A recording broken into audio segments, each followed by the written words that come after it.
विश्वास व्यक्त किया और हमने इसीलिए आग्रह किया कि जिला प्रशासन के ऊपर एक बड़ी जिम्मेदारी है कि वो निष्पक्षता से चुनाव करे और निष्पक्ष ही न रहे बल्कि 3 लाख लोगों को वो निष्पक्ष दिखाई भी दे।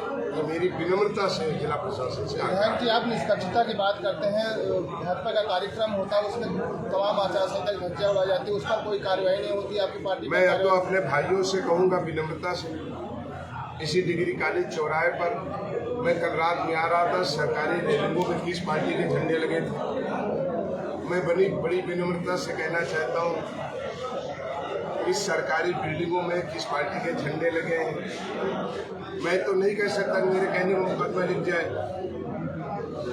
लेकिन मैं ये जरूर कहूँगा कि जब 2 चीजें दिखाई देंगी तो जनता को अविश्वास होता है और डेमोक्रेसी में, लोकतंत्र में जनता को सच दिखाई दे, ये बहुत जरूरी है। और पुनः मैं अपनी बात को दोहराते हुए कहता हूँ ये मेरा सौभाग्य भी हो सकता है, ये मेरा दुर्भाग्य भी हो सकता है, लेकिन मैंने इसे सदा जनता के चरणों का आशीर्वाद माना हूँ। मनोज पांडे की पहचान विकास के लिए, मनोज पांडे की पहचान सम्मान और अधिकार के लिए, मनोज पांडे की पहचान संघर्षों के लिए। जहां मनोज पांडे विकास के लिए लड़ते हैं, कुछ विशेष लोग अगर वो आपस में भी लड़ रहे हैं और उनकी लड़ाई सांप और नेवला जैसी भी है, तो मनोज पांडे के खिलाफ डंडा और तलवार लेकर के खड़े हो जाते हैं, मनोज पांडे को विकास नहीं करने देंगे।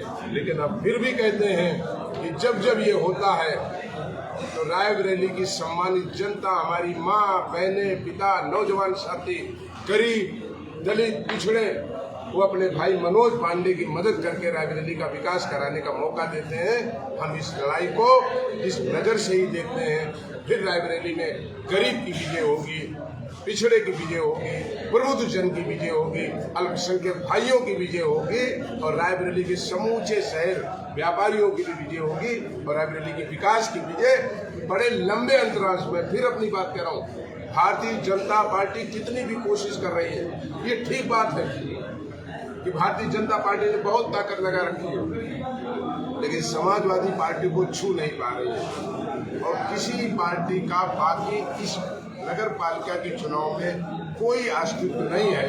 कुछ बेचारे किसी की मजदूरी करने के लिए चुनाव लड़ रहे हैं, किसी को खुश करने के लिए चुनाव लड़ रहे हैं।